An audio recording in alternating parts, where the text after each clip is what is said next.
নিশাও চলি আছে অৱসৰপ্ৰাপ্ত অভিযন্তা সুশীল কুমাৰ তামুলীৰ বাসগৃহত চিএম ভিজিলেন্সৰ অভিযান। মহানগৰীৰ বেলতলাস্থিত বাসগৃহত পুৱাৰে পৰা চলিছিল চিএম ভিজিলেন্সৰ অভিযান। পিএনআৰডিৰ অৱসৰপ্ৰাপ্ত অভিযন্তা সুশীল কুমাৰ তামুলী পুৱা 6 বজাৰ পৰা অভিযান চলাইছিল চিএম ভিজিলেন্সে। ইফালে অভিযানৰ উমান পাই প্ৰাতঃ ভ্ৰমণলৈ যোৱা সুশীল কুমাৰ তামুলীয়ে পলায়ন কৰে। সোণাপুৰত এখন বিদ্যালয়, বেলতলাত এখন ছুপাৰ মাৰ্কেট, লগতে বেলতলাৰ দুটা স্থানত অট্টালিকাকে ধৰি বহু সম্পত্তি আছে সুশীল কুমাৰ তামুলীৰ।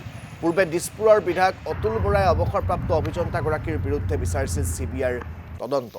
আৰু এইবাৰ চিএম ভিজিলেন্সৰ হাতোৰা পৰিছে সুশীল কুমাৰ তামুলীৰ এই নামে বেনামে থকা সম্পত্তিত। আৰু এতিয়া চিএম ভিজিলেন্সে কালিৰে পৰা অভিযান চলাই আছে সুশীল কুমাৰ তামুলীৰ বাসগৃহত।